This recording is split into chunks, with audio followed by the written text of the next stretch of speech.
vamos a marcar aquí para que nos rindan hoy. Bueno, muy bien.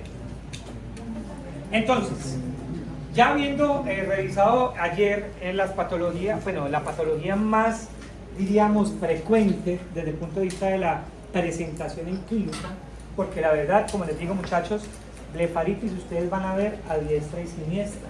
En consulta, ustedes van a tener muchos casos de pacientes que incluso ni siquiera ese es el motivo de consulta, pero que cuando ustedes lo sientan en la hendidura le ven la secreción seborreica, le ven los collaretes, le ven el edema periorbitario, etcétera, etcétera, etcétera.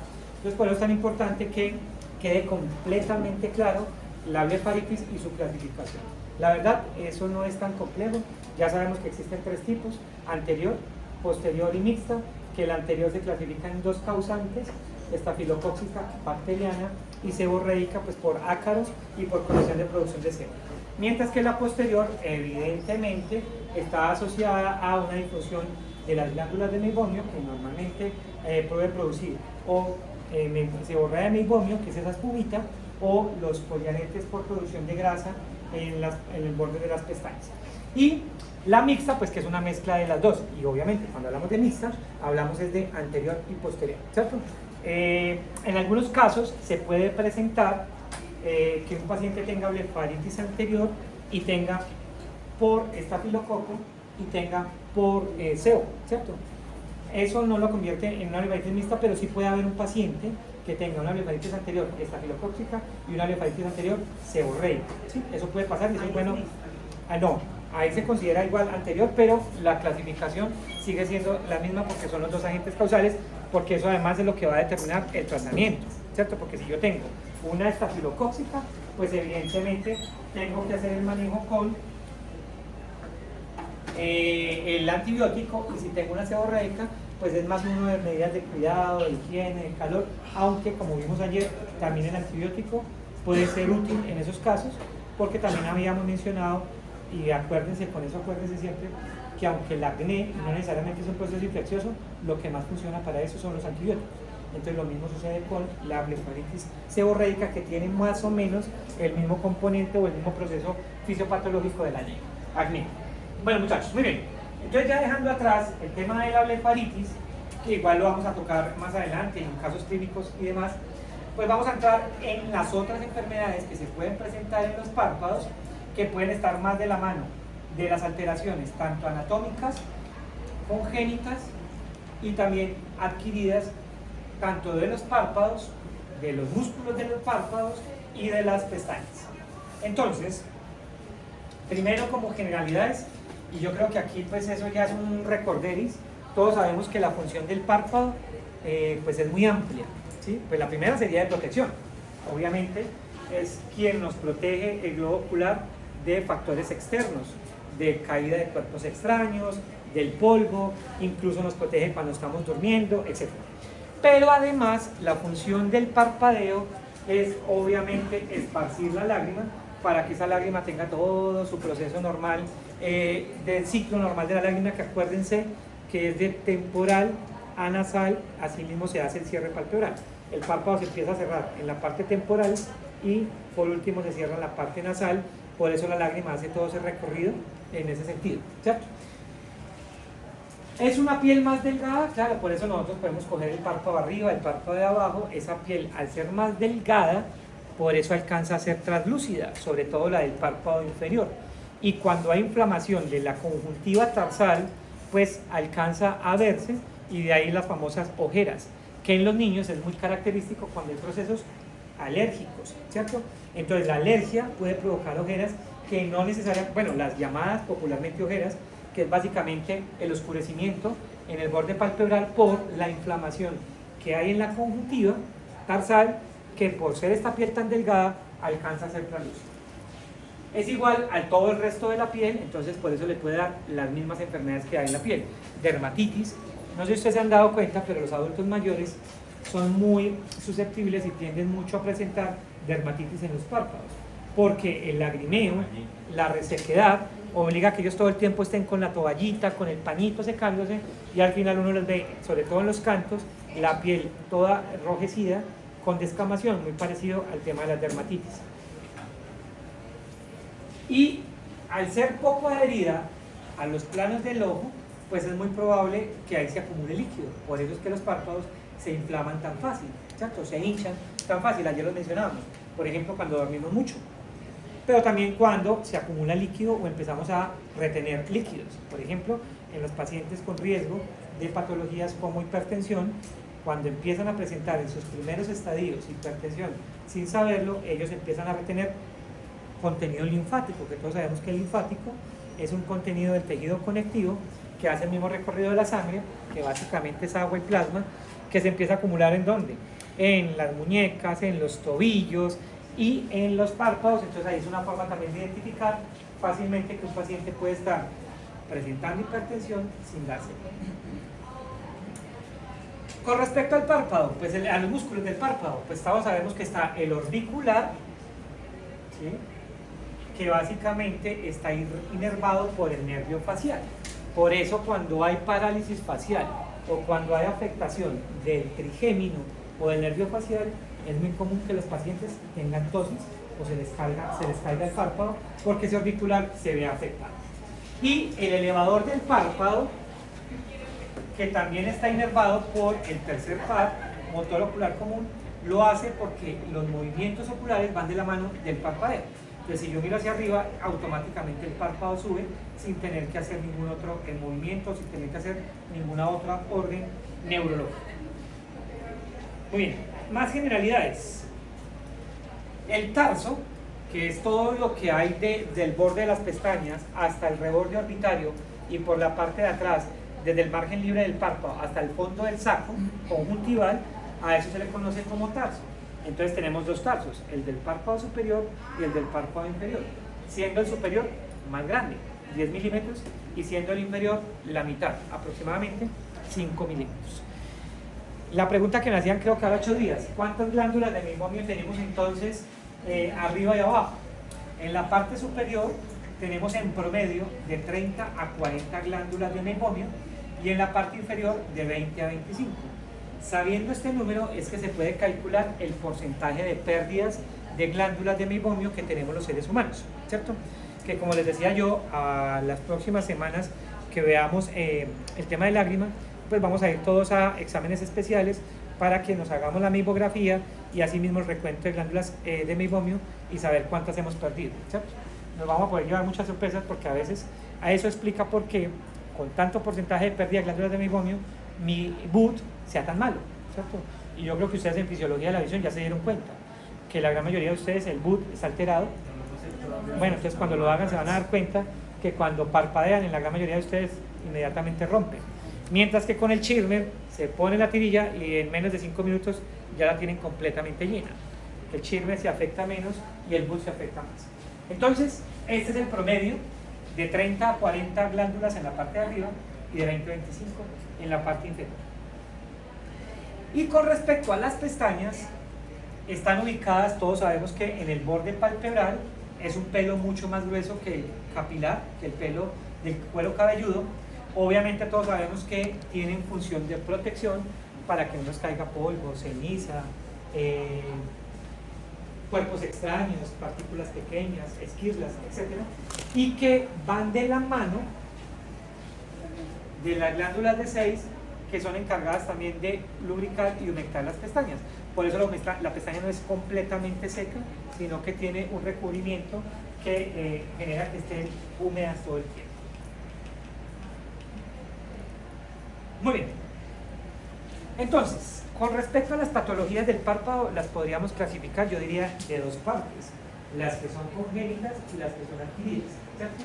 Todos ya sabemos que básicamente la definición de una y la otra es clara. Congénitas, pues desde el nacimiento, normalmente, cuando hay esas alteraciones congénitas, se asocian a alteraciones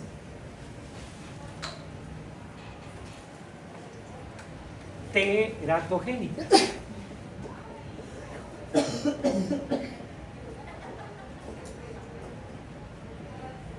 Las alteraciones teratogénicas son aquellas que se dan en la gestación y que afectan la anatomía y en este caso pues del ojo. Principalmente son alteraciones que se dan entre el primero y el tercer mes de gestación. ¿A razón de qué? Infecciones. Obviamente de la mamá, ¿no? Que la mamá en el primer trimestre del embarazo, yo creo que eso es algo que ustedes han escuchado hasta de vieja data, que el primer trimestre del embarazo es el más riesgoso o el más peligroso porque es donde se puede afectar mucho más el feto en gestación. Entonces, infecciones, pues ya por fortuna, enfermedades como varicela, sarampión, que son enfermedades agresivas, pues cada vez están más casi que erradicadas y eso obviamente lo que tiene que ver con el tema de la vacuna. Pero cualquier infección agresiva que pueda sufrir la mamá en esos primeros 3 meses va a provocar en el feto una alteración teratogénica, que va a dar como resultado ¿qué? Una alteración en el desarrollo anatómico de un tejido específico. ¿Cierto? Ya vamos a hablar de eso. ¿Qué otras condiciones? Traumas. Pues que la mamá en el embarazo, en ese primer trimestre, sufra una caída, sufra un golpe, sufra un accidente, que puede generar que el feto, en esos 3 meses, el feto en gestación, sufra esos desórdenes teratogénicos. Y la última es la ingesta de alcohol y otras sustancias. Alcohol, pues obviamente que la mamá en el primer trimestre, estando embarazada y sin saberlo, de pronto consuma mucho alcohol, o incluso algunas sabiéndolo, siguen consumiendo alcohol. O la ingesta de sustancias que no solamente estamos hablando de sustancias alucinógenas, o sea, narcóticos o demás, sino también algunos medicamentos que pueden ser muy agresivos. Por eso es tan importante que cuando la mamá está en embarazo, pues haga sus controles, porque ahí es donde le van a decir qué medicamentos puede o no ingerir de acuerdo a lo que tenga que hacer. Entonces, estas alteraciones causadas en este primer trimestre del embarazo pueden provocar esto, y dentro de ellas podemos encontrar el coloboma, que el coloboma se aplica para todas las partes del cuerpo. Yo puedo tener un coloboma de iris, yo puedo tener un coloboma de cristalino, yo puedo tener un coloboma de retina, yo puedo tener un coloboma de párpado. Es decir, la palabra coloboma hace referencia a la ausencia de tejido. Entonces, si estamos hablando de coloboma de párpado, pues evidentemente es un coloboma o por una falta de tejido palpebral que provocó que creciera de esa manera. Muy bien, entonces, puedo tener coloboma del párpado superior, como lo ven acá. El niño no tiene los ojos abiertos, el niño está con los ojos cerrados, solo que justo en el centro el párpado no está y pareciera que tuviera los ojitos abiertos, ¿cierto? Aquí está, cerrado, falta y sigue cerrado, cerrado, falta y sigue cerrado. Eso obviamente es una patología muy agresiva, pues porque la córnea queda expuesta en todo momento, ¿cierto? Incluso cuando el párpado. Ahí toca hacer cirugía reconstructiva y es más por cirugía estética. Y con injerto, toca de otra persona colocar y hacer la adherencia. Otra alteración de carácter congénita, que esta sí es más común que esta, porque la verdad esta es mucho más presente, es el famoso epicanto, ¿cierto?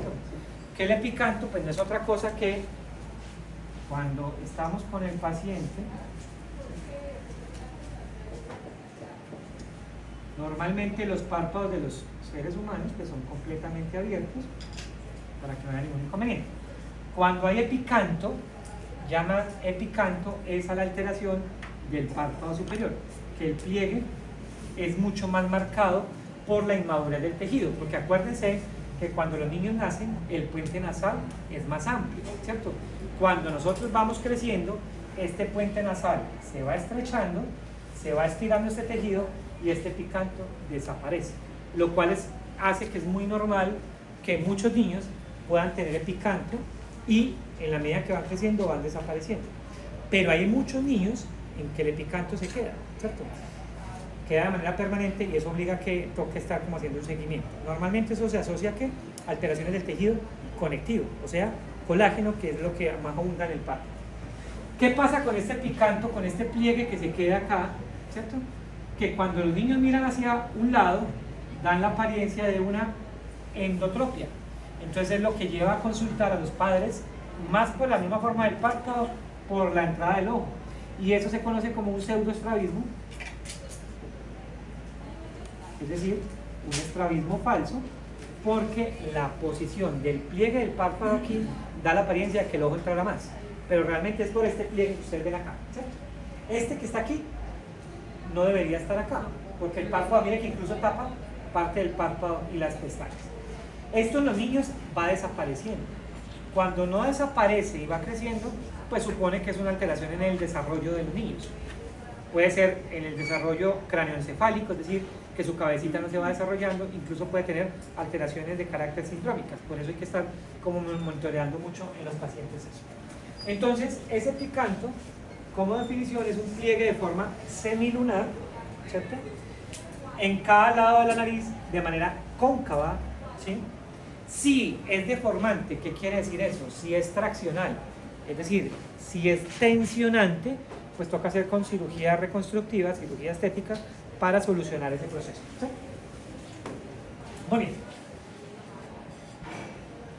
Bueno, se me olvidó decirles, también podemos tener, ya ese sí es mucho más escaso, que el pliegue no sea hacia arriba, sino que el pliegue sea hacia abajo, ¿cierto? El de arriba se llama epicanto, el de abajo se llama epibléfaro. Básicamente es lo mismo, es el mismo origen, es la misma causa, tiene la misma fisiopatología, pero la ubicación es la que hace que tenga diferente nombre. Epicanto hace referencia al superior y epibléfaron hace referencia al inferior. ¿Estamos? Muy bien. Y el manejo es igual. Hay que hacer el seguimiento y si es deformante, pues hacer cirugía reconstructiva. Ya las inflamaciones agudas, pues esto ya lo vimos, la blefaritis, que sabemos que es la inflamación del borde libre de los párpados, que genera hiperemia, que puede generar escamas, costras o úlceras, y esto ya lo habíamos visto pues en la clase pasada. Muy bien. Otra patología del párpado, ¿sí?, que esta es del grupo de las adquiridas, es el famoso y muy conocido y popular orzuelo, ¿cierto?, que es una infección aguda piógena, es decir, específicamente de un área, solamente nace ahí, no es diseminada, no es de ninguna otra parte, de las glándulas de Seyss, Moll o de Meibomian, ¿cierto? Es muy frecuente ¿dónde? En la adolescencia, como hablábamos ayer, porque va de la mano de los cambios hormonales, de las características hormonales. Entonces, todos sabemos que en la adolescencia pues las hormonas están disparadas por la normal metabolismo y fisiología del cuerpo humano, y en las otras condiciones en cambios hormonales. Cuando hay desórdenes hormonales, por ejemplo, en las endometriosis en las mujeres, por afectación de pólipos o de miomas en el útero, cuando hay alteraciones a nivel precisamente del útero, que es necesario que las mujeres tengan que utilizar medicamentos de planificación más agresivos, pues eso también cambia toda la condición hormonal y puede dar como efecto secundario la presencia de orzuelos recurrentes. ¿Cierto? Básicamente, ¿qué es? Una obstrucción, un taponamiento, que como yo tengo esta glandulita, que en condiciones normales es así, y aquí la sabemos, se produce en sus paredes grasa, para que esa se convierta en la capa lipídica de la lágrima,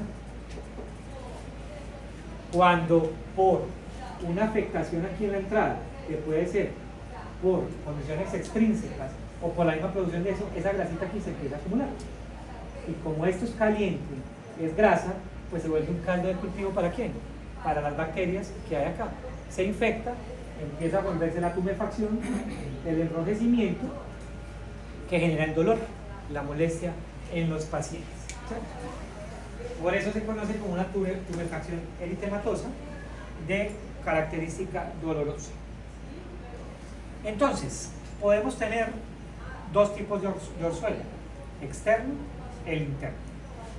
Que dicho sea de paso, así tal cual como aparece ahí, el externo es más leve, más suave, versus el interno, que puede ser un poquito más largo y más complejo. ¿Qué hace la diferencia de que un orzuelo sea interno o sea externo? Como ya habíamos hablado, el orificio de salida de ese cráter ahí en erupción, ¿cierto?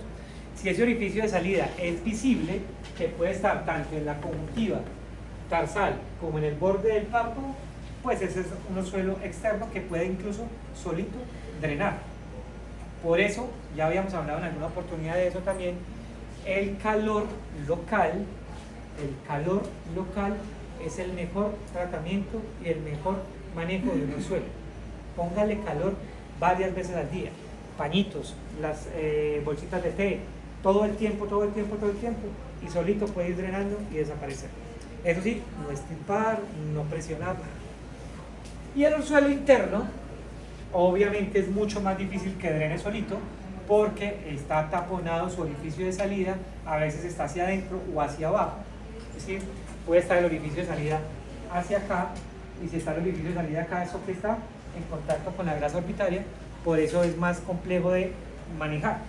Puede incluso convertirse y migrar en un chalacio, porque como esa grasita que se infecta no tiene por dónde salir, termina volviéndose un cálculo, una piedra, un chalacio. ¿Cierto? En los estadios iniciales de ambos, independientemente que sea interno o externo, el calor local y el masaje suave, ¿no? Un masaje suave en esa zona va a contribuir y va a ayudar mucho en ese proceso. Ungüentos con antibióticos, ojo que ahí es bueno que miren que no sea una condición en toda el párpado que esté mostrando que hay un exceso de grasa, porque si yo utilizo un ungüento, ya lo que hablábamos ayer, va a empeorar la situación. Pero si solamente es una glandulita ahí que está infectada, porque solamente se taponó, pues ahí el ungüento, el antibiótico en ungüento va a funcionar muy bien. ¿Por qué? Porque acuérdense que para qué los medicamentos vienen en gotas o en ungüento, pues para su mecanismo de acción y su mecanismo de entrada. ¿Cuál va a durar más en la superficie? Pues la grasa, o sea, el ungüento. Una gota, además, acuérdense que de una gota, creo que eso ya lo hemos hablado, que de una gota que nosotros aplicamos en el ojo, el 80% de pierde, solamente el 20% hace su acción. ¿Por qué se pierde? Pues porque la gama de verano aplica una gota, lo primero que hace es regarse por acá. Solamente el 20% es el que actúa. Entonces, pues no va a ser tan efectivo como un antibiótico en un momento. Y si definitivamente no cede, duele mucho y pasa mucho tiempo, pues una vez el drenaje quirúrgico. Si no se resuelve, pues obviamente de manera ya esporádica, es decir, si pasado unos 8 o 15 días, que es como el tiempo máximo que uno ve que uno suelo dura, ahí ya tocaría empezar a mirar, a pensar en el chalacio o en la cirugía. ¿Estamos? Y entonces, ¿cuál sería la complicación de esa? La que está ahí, el chalacio, que como ustedes ven, es la masa, pero ya no hay dolor, ya se la puede tocar y ya no siente el dolor, aunque sí siente la bola, y obviamente es como lo más parecido a un lipoma, ¿cierto? Cuando una persona le da lipomas en la piel, que parecen implantes subdérmicos, eso es eso. Generalmente es secundaria a procesos inflamatorios, es decir, generalmente puede ser consecuencia de un orzuelo, pero no necesariamente haya pasado así. Tiende a ser granulomatoso, es decir, a formarse una especie de gránulos o de masa en esa parte. Son lesiones redondeadas de superficie lisa sin cambio en la coloración o aspecto de la piel, es decir, aquí no se ve rojo, solamente se ve la bolita ahí que está generando ese problema.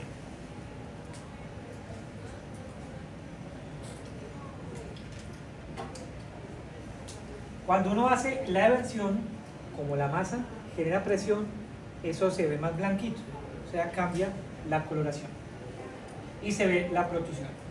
¿Cuál es el manejo entonces?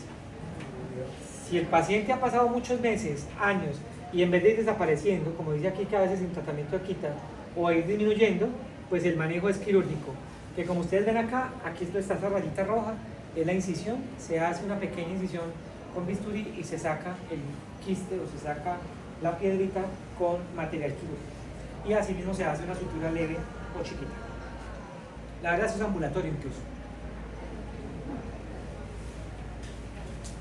Otra alteración del párpado ya muy conocida, porque ya la mencionamos, es la meigomías. Como yo ya les había dicho, debe ser varias glándulas, por encima de 3. Pero normalmente a veces los pacientes cuando tienen meningitis es todo, como ven acá. ¿Sí? Todas esas bolitas ahí a punto casi que de estallar. Casi siempre afecta a ambos ojos. Es muy poco probable que un paciente tenga meningitis en el ojo derecho y en el ojo izquierdo no. ¿Cierto? Entonces, normalmente afecta. Lo que pasa es que sí puede haber uno más severo que el otro. Los bordes se ven rojos y engrosados, ¿cierto? Ahí podemos ver que hay una secreción purulenta. ¿Cuándo? Cuando uno hace la expresión de esas glándulas, que era la que hablaban ayer, con el copito, uno presiona acá y esto empieza a salir. Como la espinillita pues, que hablábamos ayer para ejemplos más prácticos. ¿Quién normalmente está mediando ahí en ese proceso? El estafilococo o una blefaritis crónica. ¿De qué tipo? Posterior. ¿Cuál es el tratamiento? Pues aquí hablan de las tetraciclinas, pero esto ya es de carácter sistémico.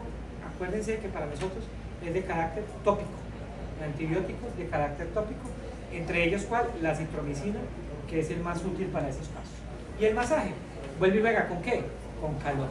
Acuérdense que el calor dilata, y al dilatar pues hace que salga todo ese contenido y se exprese. Vamos a hacer.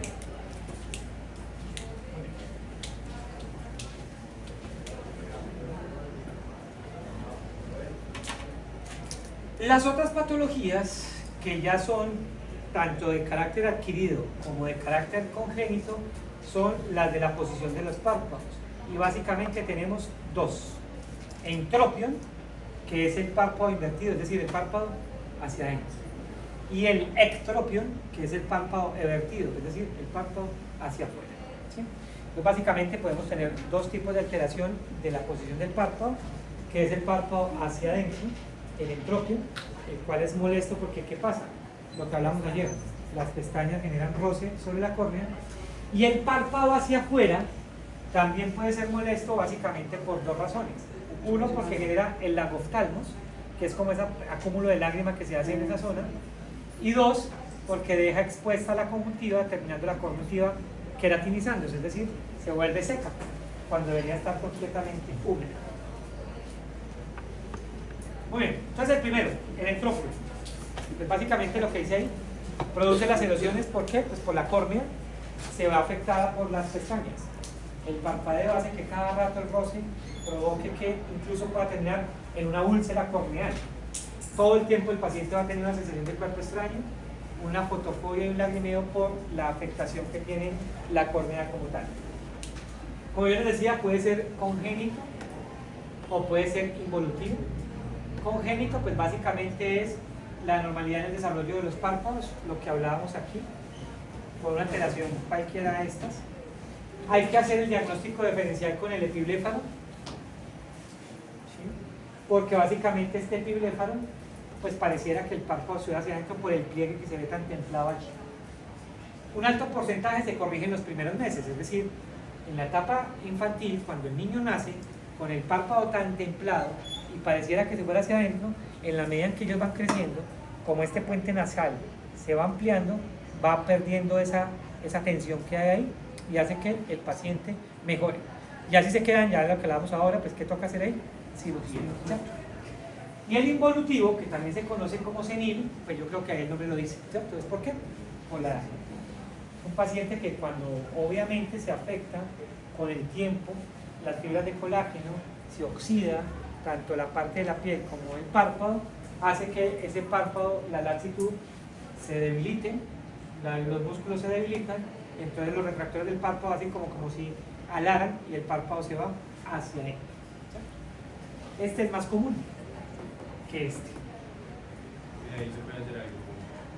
Sí, habría que mirar. En muchos casos, a veces a los pacientes les toca hacer una cirugía o una reinserción, se hace aquí para alar el párpado y quede templado. Lo que pasa es que puede quedar un poquito complejo por el tema de la cicatrización y que a veces el párpado ya queda tan templado que se pasa para electrópico. ¿Y si quitan solo las pestañas? Y si se quitan las pestañas va a mejorar mucho este proceso, pero esto es repetitivo y transitorio, porque lo que da ayer vuelve y crece. Y es más, cuando están creciendo es más maluco, porque como son tan pequeñitas, chuzan y molestan más al paciente. Entonces es más complicado. Se puede hacer láser ahí en los... Sí. Para que no crezca. Ahí lo que generalmente hacen es la cirugía, como les digo, una reinserción, es como si hicieran un corte más abajo, ala, como que vuelven el tejido no estiran, suturan para que el párpado se vaya hacia afuera. Fin de la cirugía. Obviamente aquí vemos varias cosas, ¿cierto? En esa imagen, ¿cierto? Uno, que es de la piel, entonces esa es la Dobles. dermatochalasis Dermatochalasis. superior. También puede haber blefarochalasis, aunque si ustedes se dan cuenta aquí, el reflejo marginal está conservado. O sea que aún el párpado no está tan caído del párpado. O sea que la blefarochalasis no es tan marcada como si lo es la dermatochalasis, ¿cierto? Y eso se ve tanto arriba como abajo. Y evidentemente tiene que ver, acuérdense, con el tema de el colágeno y con, obviamente, la piel. En los pacientes con problemas de artritis, artrosis o lupus, es mucho más común que esto se presente de manera más rápida. Aquí vemos lo otro, ¿cierto? La dermatochalasis, donde se nota, la blefarochalasis, perdón, donde se nota una evidencia en el arco ciliar de hacer una fuerza para el paciente tratar de subir esos párpados. Entonces miren que el arco ciliar se ve todavía mucho más arqueado, haciendo que el paciente obviamente genera más cansancio, afecte la agudeza visual, pero el párpado también, por esa misma tensión que hace, se puede ir hacia adentro. ¿Esto qué es? Entropio. Mira que cuando el párpado se va hacia afuera y se cae, lo primero que uno empieza a ver es la conjuntiva toda queratinizada, se seca. Es decir, aquí se ve como si ya no hay la parte húmeda como debería ser. El lagoftalmos, obviamente el lagrimeo va a estar acá porque la lágrima va a estar todo el tiempo. El punto lagrimal está muy separado y eso hace que el paciente pues obviamente se afecte. Y aquí pues vemos un ectropio, ¿cierto?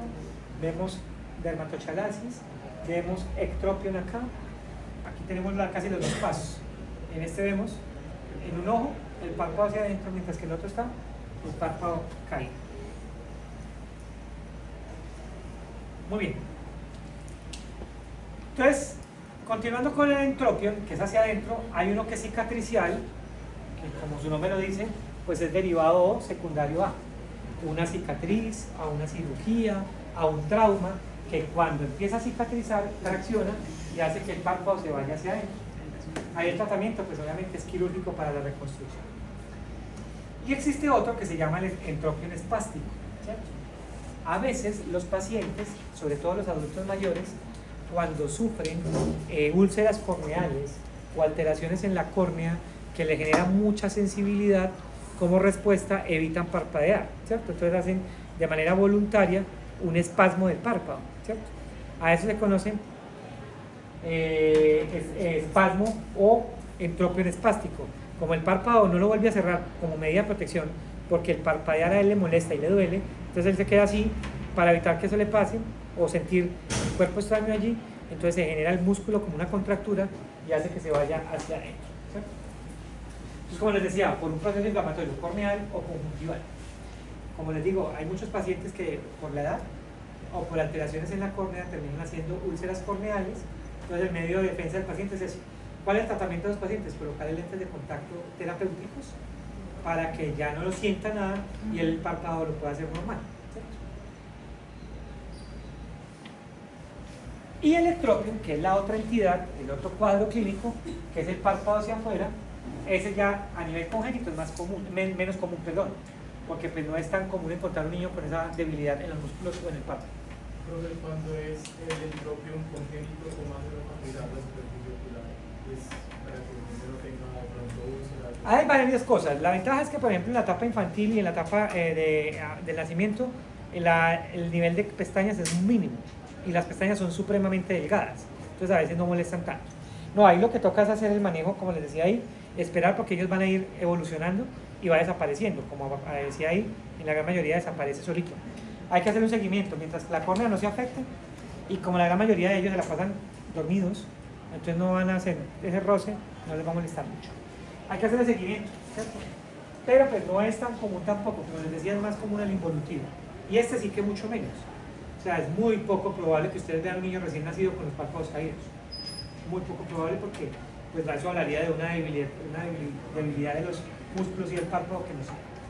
Sin embargo, si se presenta es porque ya está por medio un síndrome o otra alteración mucho más marcada a nivel de todo el cuerpo.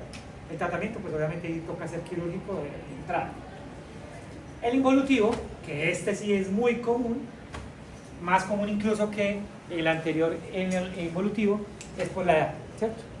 Es decir, lo más común es que un paciente cuando está adulto mayor, el párpado se caiga, ¿cierto? El párpado y muchas cosas más. Entonces, ¿eso qué va a provocar? Pues que evidentemente el paciente tenga resequedad, lagoftalmos, queratinización de la conjuntiva, etc. El cicatricial, pues obviamente vuelve y juega.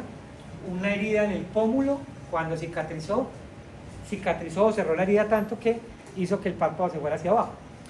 O tuvo una herida, le cogieron puntos, en los puntos, la sutura que le hicieron generó tanta tracción que hizo que el párpado se fuera hacia abajo. Y un paralítico es por aquel de la parálisis facial. ¿Qué es lo más característico en una CB o una parálisis facial?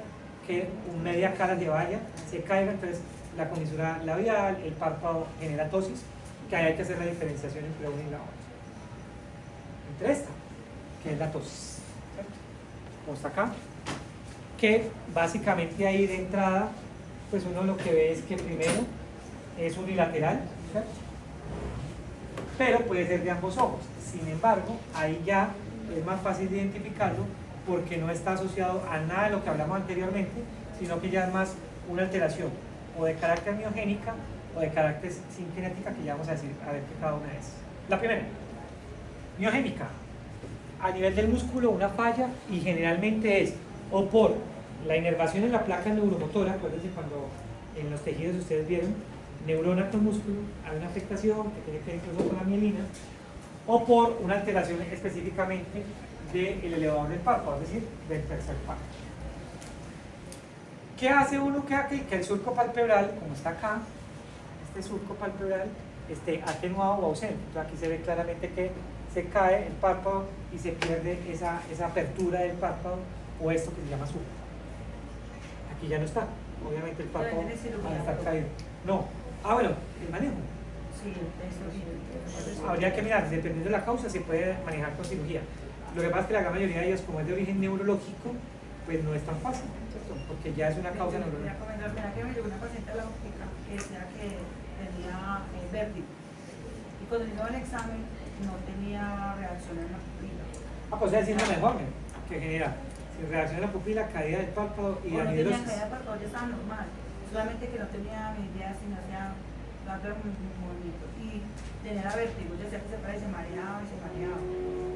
Sí, ahorita, bueno, no sé si ahora o más adelante, vamos a ver que por ejemplo el síndrome de Horner genera esas condiciones. En las etapas iniciales puede ser solamente la parte de la pupila. En otros pacientes puede provocar la caída del párpado. En otros de la anidrosis, que es cero producción de lágrimas, ¿cierto?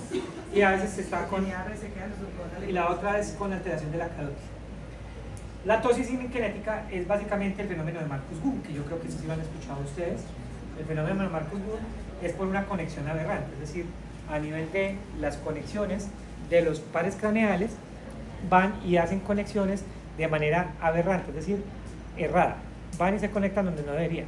Por ejemplo, el tercer par, el motor ocular común, inerva el elevador, pero cuando hay una conexión aberrante no va al elevador, sino que va al depresor. Entonces hace todo lo contrario. Entonces, cuando el paciente intenta mirar hacia un lado, en vez de subirse el párpado, se cae. Tosis, succión de movimientos rápidos y apertura. Entonces, ese fenómeno de Marcus-Gunn es eso, que cuando el paciente hace movimientos oculares, los ojos, a los movimientos, hace que el párpado se caiga, ¿cierto? Entonces hace es mucho más evidente encontrarlo, porque el paciente dice, no, mira, aquí yo de vez en cuando miro para allá, el párpado se cae. Evidentemente uno ya sabe que es una condición desde el punto de vista neurológico. Y para que dejemos ahí por hoy, la tosis neurogénica es una parálisis del nervio motor ocular común, o sea, del tercer par, ¿cierto? Que evidentemente afecta, si es del tercer par, no solamente afecta el párpado, sino los motores, los músculos extraoculares. El síndrome de Horner, que era que yo le decía ahorita a Milena, tosis, miosis y anidrosis, genera esas condiciones, y afectación del sistema simpático, músculos de Müller, que acuérdense, cuando ustedes vieron por allá en neuro, el semestre pasado, el simpático y parasimpático pues tiene que ver mucho con el tema de la pupila. La ptosis aponeurótica, el senil, básicamente es muy común. La caída del párpado básicamente por la edad, por la pérdida del músculo elevador y la pérdida de fuerza muscular. O sea, el párpado ya no tiene tanta fuerza, se cae y a los pacientes incluso es más fácil coger con la mano, levantarse el párpado que ellos mismos levantarlo porque no tienen la fuerza muscular. Y la miastenia gravis, que todos sabemos que es una afectación netamente neurológica que afecta el neurotransmisor acetilcolina, lo que ustedes ya vieron, que la acetilcolina cumple un papel fundamental en la contracción muscular. ¿Listo? Bueno, muchachos, pues dejemos ahí ya el próximo.